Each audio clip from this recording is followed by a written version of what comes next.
This is Guruka Singh, and hi everyone in SikhNet land. we just wanted to talk to you a little bit about your experiences being a Sikh. I know you weren't born a Sikh, and you were, so what were some of the inspirations? Actually, I was born a Sikh, but I didn't know it, and neither did my parents. It took me a while to catch on. And, now that I look back, I realize that the Guru's hand, guided me all the way and protected me, even in the most bizarre situations, even though I didn't know that's what was happening. And, when I realized that I was born into this lifetime to return back to the Guru's feet again, and then I look back at all the things that happened in my life, it was all just to protect me and guide me and bring me back to his feet again in this lifetime so I could live my destiny. So I think that when one is a Sikh of the Guru, one is a Sikh of the Guru, and it's just a matter of time. It doesn't matter what culture you're born into, what household you're born into. I mean, for me, it was something that I didn't even know existed until all of a sudden I remembered who I was. Well, what helped you remember? It was interesting because I had begun just spontaneously realizing that I wanted to get up earlier in the morning and meditate and use that time to start the day right. And so I was getting up in the morning and chanting and meditating and doing the best I could on my own. I had left my hair uncut from when I was about 18. I remember looking in the mirror in the bathroom and watching my beard grow. And I remember thinking to myself as I looked at my reflection in the mirror, if I cut this off, it's just going to grow back. And then it's going to grow back again. And then it's going to grow back again. And what a hassle to have to shave it off every day. I mean, geez, do I want to do that for the rest of my life? And I decided when I was 18 that I didn't want to do that. And that if it was just going to grow there, it was obviously supposed to be there, so I'd leave it alone. And I didn't know anything about being a Sikh. So I started just letting my hair grow way back then. It wasn't until I was 23 that I even realized there was such a thing as a Sikh, and it wasn't even on my radar screen. And I met Yogi Bhajan in the spring of 1970, and it didn't register on my radar screen that he was a Sikh, just that he was a yogi. It wasn't until much later on that I thought, my God, there's this Sikh way of life, and I'm already living it. I'm a vegetarian. I get up early in the morning and meditate. I don't cut my hairs. I live naturally. I live honestly. This is what I'm doing with my life. I didn't know that, it had a name. And then I remembered, oh, this is it. I'm a Sikh. And so it was quite natural. I was living as a Sikh before I knew what a Sikh was. How do you feel wearing a turban? Great. Something that feels that good twice a day has got to be fantastic. It feels great when I tie it, and I love that feeling of containment and solidness. And then it feels great when I take it off in the evening and take my hair down, So something that feels that good twice a day has got to rock. How long have you been a Sikh? Oh, okay. Many lifetimes. Okay, let's say, more specifically, how long have you been wearing a turban and living the Sikh lifestyle? Well, let me talk about wearing a turban for a minute. I was living in New York City when I first decided I wanted to experiment with wearing a turban. And I don't know if you've been to New York City, but there's a lot of people there. And it's a very intense place vibrationally. And I used to ride the subway every day.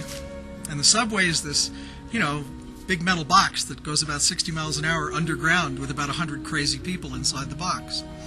And I'd ride in that metal box each day with 100 crazy people, and I'd find myself sitting there trying to, be cool, in myself.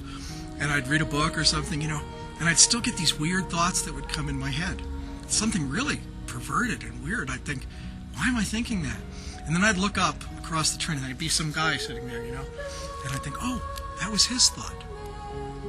And I realized that I was very sensitive and was picking up a lot of things from all the people around me and feeling their emotions and their thoughts.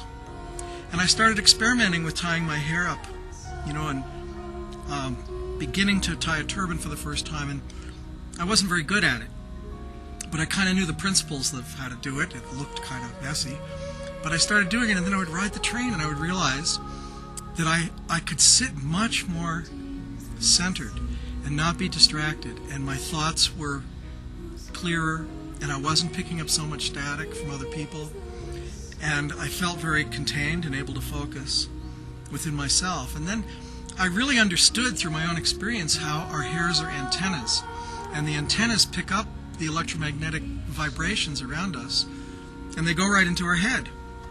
So when you tie your hair up in a knot on top of your head, have you ever looked in the back of an old AM radio? You know how the antenna wires are coiled in a coil? The reason they do that, it's a very, very long wire, but it's all coiled up. The reason they do that is something called induction. When the wires are laying next to each other in a circle, they induce an electrical current in the wire next to it, so the signal gets stronger. So I found out that by tying my own hair in a knot like that and creating a coil on top of my head, that it would produce induction from the electromagnetic field, and I could actually focus much better internally. So the reason I started wearing a turban didn't have to do with how it looked, because that got better as the years went on. It had to do with how it felt, that I felt really contained and solid when I wore it, and basically it increased the signal-to-noise ratio, which I found very enjoyable. Thanks for that story. You're a parent, you have 2 children. Yeah, and 2 boys. 2 boys. And as most Sikhs are dealing with these days, who live probably now in any country, even in India, are dealing with all the pressures from Western society to look how they're seeing in the mainstream media, and struggling to instill in their children the values that the Sikh Gurus taught. What are some of the things that you've learned and the challenges and things that you've overcome as a parent? And well, I think the values, a child's values are set very, very early on. They're set in the first 4 years of life. Those values are so deep. They're how the brain gets wired up. So I think it's very incumbent on the mother to be very firm, not just in her projection, but in her vibration. So if the mother does her banis and immerses herself in Gurbani and disciplines herself and lives as a Guru Sikh woman, then that vibratory frequency automatically goes to the children through her milk, through her words, through the atmosphere in the home, through her behavior, all of those things. The father's the second teacher and doesn't really come into play until later on, 4th, 5th, 6th years, the child starts to begin to relate to the father. After the age of 6, that relationship becomes stronger. So, with both my kids, their roots were established very early on. And those roots are so solid that it doesn't matter what things they go through in their life. They may cut their hair, they may act weird, they may decide to act out or do strange things. It doesn't matter, because the roots are firmly established. So it's not so much about external behaviors. It's about where does your soul feel comfortable and at home. And that vibration is set so solidly at such a young age. So I really don't believe you can judge someone by looking at them.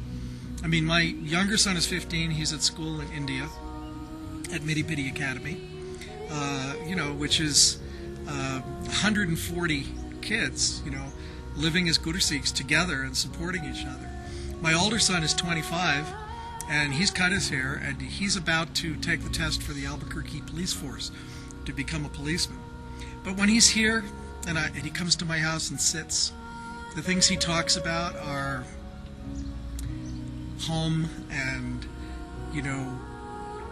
he loves to come in and eat, Last time he came, he ate 3 meals, one after the other. He comes in and drinks a quart of yogi tea and, a big bowl of khichdi and, whatever's in the house, whatever sabji we've made, he just sits and eats and we talk. And he's going through his changes, and discovering who he is. But, he's Guru's boy. He belongs to the Guru.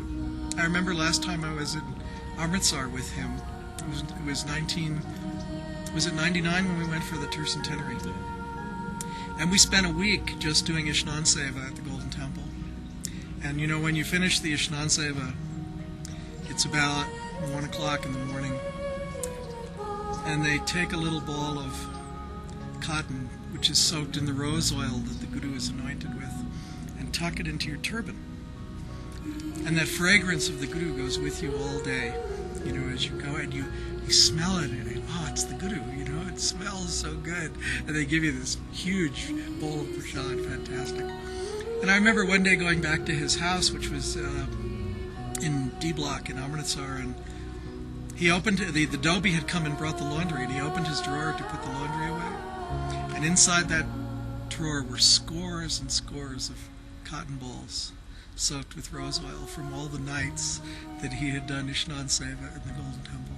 So I have no worries about my sons, either one of them. They belong to the Guru, not to me. Looking visibly different than most people around you, how do people relate to you? Just the general public, when they see you with a turban on and wearing bana and however you're dressed. They relate to me however they, you know, in their context. I remember when we first lived in Columbus, Ohio. Columbus, Ohio is the Bible Belt of America, you know. Very born-again Baptist, you know. And we moved to Columbus, Ohio in 1974. And I remember walking down the street and having guys drive by in a pickup truck and hurl a beer bottle and yell, "Hey Ayatollah, go back to Iran!" And at first I kind of got angry. But I quickly realized that the thing to do in that moment was to bless them. And so they'd yell, "Hey Ayatollah," or something, and I'd say, "Bless you," and raise my head with a big smile, which is totally not what they expected, because they were trying to get my goat. You know, they wanted me to be angry and react. So when I blessed them in that moment, it turned the energy around. We lived there for 15 years, and by the time I left, everybody in Columbus knew what a Sikh was. Yeah. We were teaching, 10 yoga classes a week. We had an interfaith council that we'd formed there. We had 2 gurdwaras. I mean, it was, the whole atmosphere changed completely. So I think, if you create a blessing in the moment when you feel attacked or somebody's criticizing you, that blessing magnifies 1,000-fold. That's been my personal experience of it. I remember Yogi Bhajan used to travel a lot. Every weekend he'd go to a different city. And he would come to Columbus, Ohio and teach meditation course there or yoga course there and spend a few days, and we all got to sit with him and have his darshan and stay up late into the night and tell stories and be together, and it was very beautiful. But because he traveled so much, he spent a lot of time in airports. And I remember we used to go to the airport, even if he wasn't coming to our city. We'd sometimes drive for an hour or 2 hours, 3 hours, and go to an airport where he had a layover, so we could just sit and have his darshan in the airport while he was waiting to catch his next flight. And I remember being in the airport with him, I think it was in Cleveland, Ohio, and he had a layover of a couple hours. And he was sitting on the bench in the waiting room, the way he always did. He would stretch his legs out and sit back like this and kind of close his eyes. But we knew he wasn't actually sleeping, but he just was having a moment, he'd sit there. And there were maybe 8 or 10 of us sitting around. And all of a sudden this guy walks up who's dressed in a 3-piece suit. He looks like a real solid American businessman. Polished shoes, 3-piece suit, tie, vest, a briefcase, everything. And he walks up really bristling. And he looks at Yogi Bhajan and he says, "What are you?" And Yogi Ji opens one eye and looks at this guy. And then he closes his eye and he says, "I'm a human being." And the guy starts to get more uptight and he says, yes, but where are you from?" And Yogi Bhajan says, "Venus." Now the guy's really freaking out. So he says, but why are you dressed like that?" And now Yogi Ji opens both eyes. And he looks up at the guy, and he looks down, and he looks up, and he says, "Why are you dressed like that?" And the guy says, "What do you mean? These are normal American clothes." And Yogi Ji holds his finger up and he says, "Those are British clothes." And the guy just stops. And then he says, So what kind of clothes are those?" And Yogi Ji closes his eyes and sits back with a smile on his face and he says, These are the clothes of the future.